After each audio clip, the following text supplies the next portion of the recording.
Believe it or not, I've actually missed the green here on 18 and I've just flown it a little bit too far over the back. And it's sitting okay, but I know that people are really fearful of a couple of shots when they're chipping, and they are the one that obviously fats the ball, as we call it, which is just taking too much ground, and then one that thins the ball or knifes the ball, where the club actually ends up hitting too high on the equator of the ball and the thing shoots across the green and we end up perhaps in a bunker on the other side. So we've heard a lot of remedies for this, where people are instructed to put the ball a long way back in the stance and then be really conscious of hitting down on it.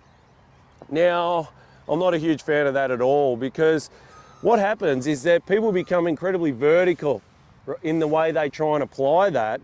And when you become really vertical, the planet's in the way, okay? So the ground is there, and that's when you're more inclined to actually get the front edge of the club jammed against the grass. What it also limits us from doing and prevents us from doing is using the sole of the club the correct way. So I've used the analogy before that we want the sole of the club to work like a skimming stone would on water, where the sole just brushes the surface like this on the way through.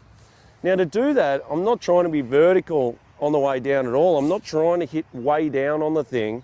I'm allowing the club to work around at the bottom like this.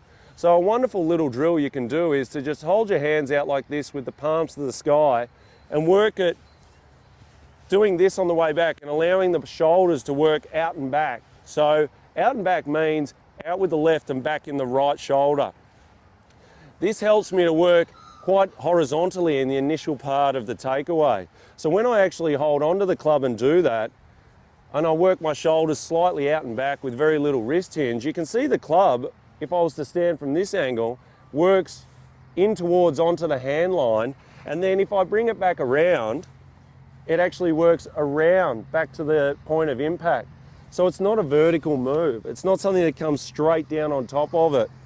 So if I hit this chip here, I have the ball pretty much in the middle of the stance and I don't have much gap between my feet.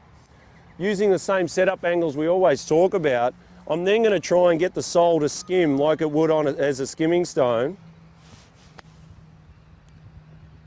And the ball just pops out nice and easily, and I'm using the correct loft.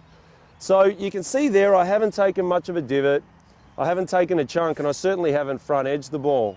And it's because my body angles are right and I get the club coming in from the correct direction into the point of impact.